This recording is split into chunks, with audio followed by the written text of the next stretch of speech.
আমাদের কাশ্মীর লাদাখ ভ্রমণের আজ তৃতীয় দিন, তৃতীয় পর্ব। আজকে আমাদের টার্গেট গ্রেটার নয়ডা থেকে পাঠানকোট। যেতে হবে 562 কিলোমিটার। 3 দিনের জার্নির মধ্যে আজকের দূরত্ব সবচেয়ে কম, কিন্তু তবুও আজকের জার্নিটা সবচেয়ে বেশি টাফ আর রিস্কি মনে হলো। এই রোড দিয়ে গাড়ি চালানো সত্যি খুব মুশকিল, তবে জমিয়ে ব্রেকফাস্ট করলাম এই ধাবাতে। ওয়েদারও আমাদের সঙ্গে এমন খেল দেখালো যে বারবার মনে হচ্ছিল সেপ্টেম্বরে লাদাখ ট্যুরে বেরিয়ে কি খুব ভুল করলাম। 7:45 কিন্তু আমরা হোটেল থেকে বেরিয়ে পড়েছি। বেরিয়েই দেখি ঝিরিঝিরি বৃষ্টি হচ্ছে। যাই হোক, বেরিয়ে আমরা কিন্তু পুরা তাড়াতাড়ি করে, যেহেতু একটু পরেই মানে কি হবে, গ্রেটার নয়ডাই বলুন আর নয়ডাই বলুন, এইসব রোডগুলো একদম মানে পুরো ট্রাফিক হয়ে যায়। তার জন্য আমরা খুব তাড়াতাড়ি বেরিয়ে ধরলাম এই Eastern Peripheral Road. Take the ramp to Eastern Peripheral Expressway. Eastern Peripheral এক্সপ্রেসওয়েতে উঠে পড়ছি গ্রেটার নয়ডা থেকে, তাই তো? গ্রেটার নয়ডা থেকে চলে এসেছি। আগের বারও কিন্তু এটা দিয়ে গিয়েছিলাম। মানে In 600 meters, slide left onto the ramp to Eastern Peripheral Expressway. Greater নয়ডাতে বেরোনোর সময় হোটেল থেকে যা সাংঘাতিক প্যাচের মধ্যে দিয়ে আসলাম, মানে বেশ নার্ভের উপর চাপ পড়ে, কারণ ভুল করলে তা রেকটিফাই করার কোনো স্কোপ নাই, একদম চলে যেতে হবে অন্যদিকে।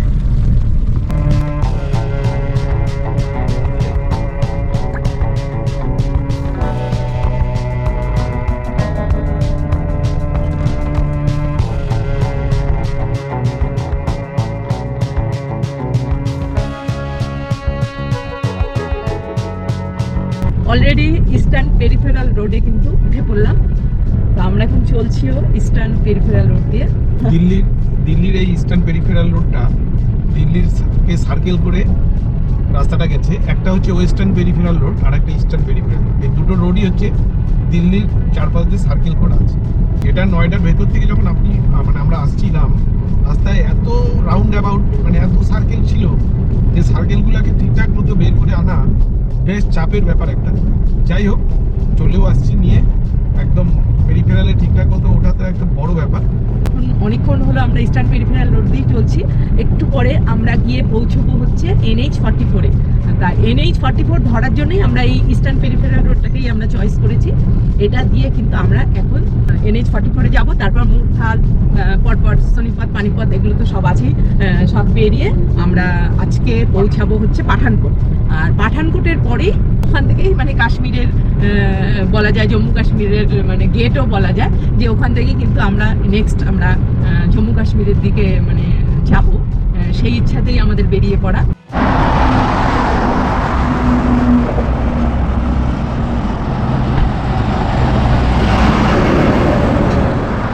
কোথায় বলুন তো দাঁড়িয়ে আছি? যমুনা নদীর ওপরে গাড়িগুলো যাচ্ছে, যা স্পিড দেখুন এখানে, মানে গাড়িগুলো যে কত স্পিডে যায় সামনে না দাঁড়ালে বুঝতে পারবেন না, অসম্ভব স্পিড। আর এই হচ্ছে যমুনা নদী, সাইডে দাঁড় করিয়ে নিয়েছি। এই যে যমুনা নদী, এই যে বয়ে চলেছে, এখন সব কাশ ফুলে ঢেকে গেছে জায়গাটা, দারুণ সুন্দর একটা ভিউ। তা ভাবলাম যে যমুনা নদীর উপর দিয়ে যাচ্ছি, যমুনা নদী এত সুন্দরভাবে বয়ে চলেছে। আর দিল্লির ওয়েদারটা কি একটু মেঘলা মেঘলা হয়ে আছে, দারুণ একটা সুন্দর মানে ভিউ কিছু এনজয় করছি। ওই যে যমুনা নদী বয়ে চলেছে, আমরা একটু এগিয়ে এলাম। আর ইস্টার্ন পেরিফেরাল রোড দিয়ে কিন্তু আমরা চলছি। গাড়ি যাচ্ছে না রাস্তা দিয়ে, আর এক একজনের স্পিড, কোনো গাড়ির স্পিড 150-200 নিচে না মনে হচ্ছে। বড় বড় গাড়িগুলো তো ঠিক আছে, কিন্তু ছোটো গাড়িগুলো ব্যাপক স্পিডে যাচ্ছে, সাংঘাতিক স্পিডে চলছে গাড়ি। এটা অ্যাকচুয়ালি দিল্লিরকে সারাউন্ডিং করে চলছে এই রাস্তাটা। এখন আমরা যাব, আগেই বলেছি আমরা যাব হচ্ছে সোনিপতের দিকে, এবং লাস্ট যাব হচ্ছে আমরা পাঠানকোট। যমুনা নদীর ভিউটা একটু আপনাদের দেখাবো বলেই দাঁড়ালাম। সামনে কি দেখছেন বলুন তো? হ্যাঁ, এটা কিন্তু একটা টোল গেট। অদ্ভুত না এই টোল গেটটা? এই টোল গেটটা আমরা যখন প্রথম দেখেছিলাম আগেরবার, আমি খুব অবাক হয়েছিলাম। এই প্রজাপতির মতো এই টোল প্লাজাটা ইস্টার্ন পেরিফেরাল রোডে খুব সুন্দর, অন্যরকম টোল প্লাজার ডিজাইনটা।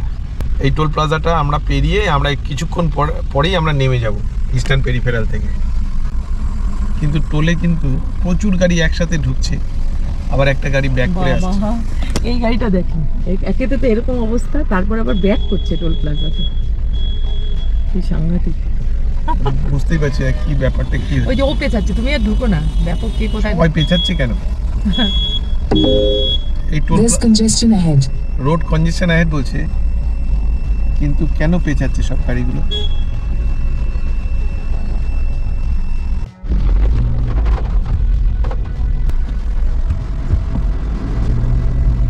বাবা, অনেক কষ্ট করে বেরোলাম, এক এক জায়গায় এক এক রকম না? সাংঘাতিক ব্যাপার এই টোল প্লাজাতে যা হচ্ছিল না। Thank you, kindly visit again. ও আচ্ছা আচ্ছা, তার মানে আমরা ইস্টার্ন পেরিফেরাল রোড থেকে কিন্তু বেরিয়ে এলাম।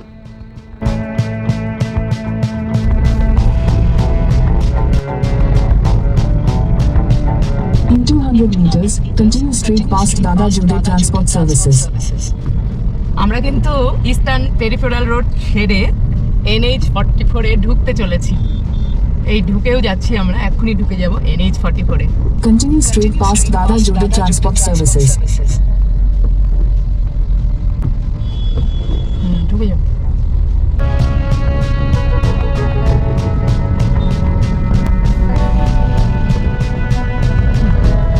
আমরা ঢুকে পড়লাম, NH44 এ ঢুকে পড়লাম। Continue on National Highway 44 for 3 kilometers.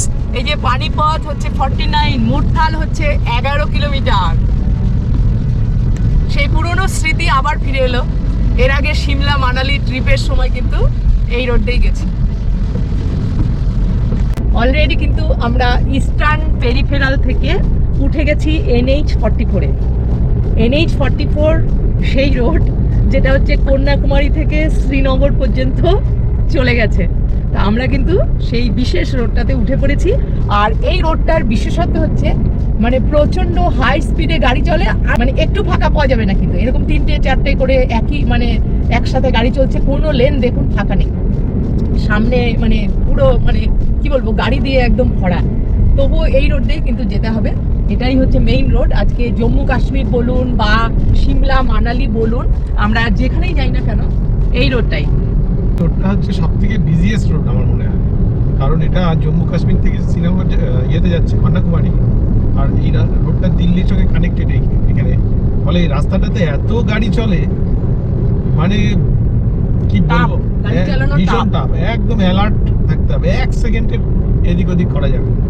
সামনেই হচ্ছে মুরথাল, সম্ভবত 9-10 কিলোমিটার হবে। তা আমরা মুরথালে গিয়ে আমরা ব্রেকফাস্টটা করে নেবো, বেশ ভালো করেই ভাবছি ব্রেকফাস্টটা করব, যাতে সারাদিন মানে চলে যায়। আর এখানে মজার ব্যাপার হচ্ছে, এখানে একটু পরপরই এত বড় বড় ধাবা যে একদম মন খুশ হয়ে যাবে, মানে এত সুন্দর। আর এখানকার লস্যি তো আগের বার খেয়েছিলাম, আমি ভুলতেই পারছি না, আমি আবার লস্যি তো খাবোই খাবো। এক্ষুনি মুরথাল আসবে, এটা এসেও গেল মনে হচ্ছে মুরথাল, IITM মুরথাল। যে সেতু পালোয়ান ধাবা চলে আসছি, চলো। চলে এলাম সিধু পালোয়ান ধাবা মুরথালে। ওইখানে একটা ফাঁকা জায়গা ছিল, দেখো। আমি তো এইদিকে ঢুকবো, এইটাতে রাখতে পারবো। মুরথালে এসে এখানে ঢুকে গেলাম, সিধু পালোয়ান ধাবা। এখানে সকালে তো ব্রেকফাস্ট করিনি, তা এখানে খাবো বলে ঢুকবো। এই বিরাট বড় এই মুরথালে কিন্তু বেশ অনেক বড় ধাবা এটা।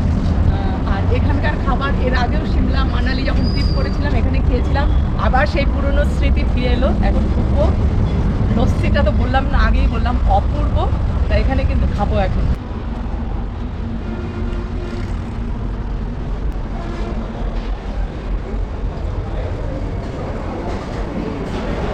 প্রচণ্ড ভিড়, কিন্তু মুরথালের এই সিধু পালোয়ান ধাবার অনেক নামডাক রয়েছে। চিরঞ্জীব কি খাবে মন দিয়ে বেশ মেনু কার্ড দেখছে। NH44 এর উপরেই কিন্তু এই ধাবা, তবে এই সব ধাবাগুলো কিন্তু পুরোপুরি ভেজ, নন ভেজ আইটেম এখানে পাবেন না। এই তো আমাদের খাবার দাবার চলেও এলো। নিয়েছি আলুর পরোটা, ডাল মাখানি, গার্লিক নান, সঙ্গে এখানকার হোয়াইট মাখন, ভিনেগারে ভেজানো পেঁয়াজ আর চাটনি। লস্যি নিয়েছি, তবে লস্যিটা কিন্তু এখন খাবো না, গাড়িতে নিয়ে যাব। এখন খাবো চা, সব মিলিয়ে ফাটাফাটি।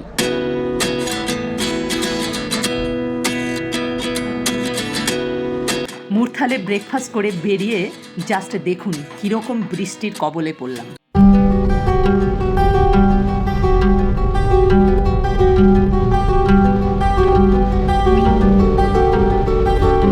NH44 দিয়ে যে যাচ্ছি পুরোটাই বৃষ্টি, মুষলধারে বৃষ্টি হচ্ছে।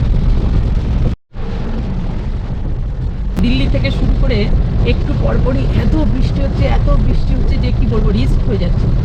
মানে এত বৃষ্টি বলার নেই, মানে প্রচন্ড রিস্কি হয়ে যাচ্ছে একদম। রাস্তার অবস্থা খুব ভয়ঙ্কর হয়ে হ্যাঁ, একদম ভয়ঙ্কর রাস্তা দিয়ে যাচ্ছে। পাশের গাড়ির জল এসে একদম উইন্ডশিল্ডে ভরে যাচ্ছে, মানে দেখা যাচ্ছে না কিছু, মানে একদম খুব রিস্কি হয়ে যাচ্ছে। আর এক একটা লাইনে 3টা-4টা করে গাড়ি হাই স্পিডে সব হচ্ছে ক্রস করে যাচ্ছে, মানে ভীষণ ডেঞ্জারাস। আর এদিকে মুষলধারে বৃষ্টি হচ্ছে, সেই মুরতাল থেকে শুরু হয়েছে বৃষ্টি, কন্টিনিউয়াস চলছে, মানে বেগ ভাবা যাচ্ছে না, ভাবা যাচ্ছে না। ভয়ঙ্কর বেগে বৃষ্টি হচ্ছে।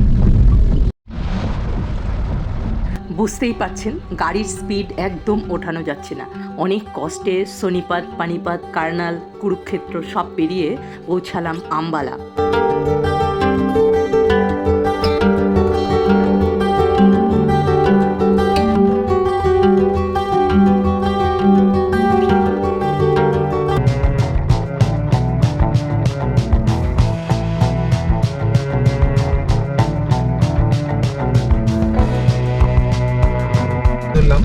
চণ্ডীগড়ের রাস্তা দিয়ে জিরাকপুরের ওখানে থেকে আমরা আবার লেফটে টার্ন নিই, মানে অন্যরকম হয়ে আছে রাস্তাটা। এখানে যেহেতু ওই রাস্তাটা ক্লোজার আছে, ওই জন্য আমাকে চণ্ডীগড়ের রাস্তাটা ধরতে হলো।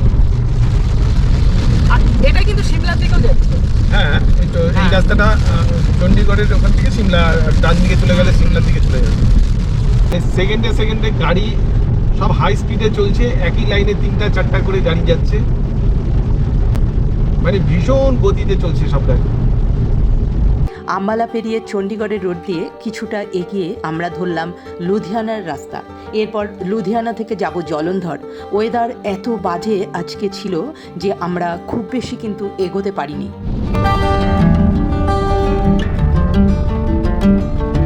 আমরা লুধিয়ানায় ঢুকে গেলাম, সেই লুধিয়ানা যেখানকার শীতের জামা কাপড় মানে উলেন জিনিস বিখ্যাত।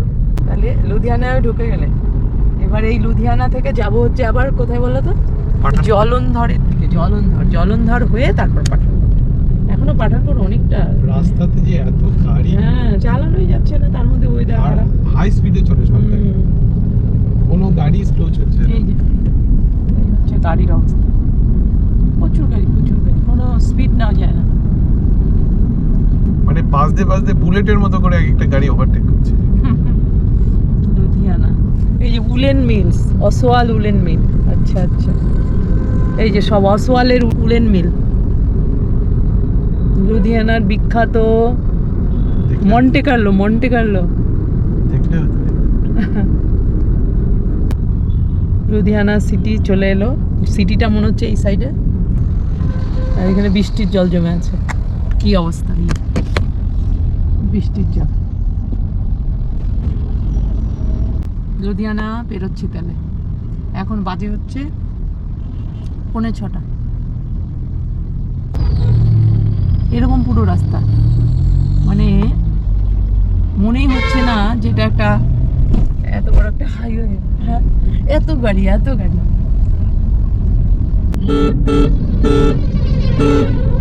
যেতে বলো। তাহলে লুধিয়ানা পেরিয়ে গেলাম। 9:30 আমরা ঢুকে গেলাম পাঠানকোটে। তা পাঠানকোটে এসে কিন্তু আমরা এখানে মানে আজকে থাকবো রাত্রিটা।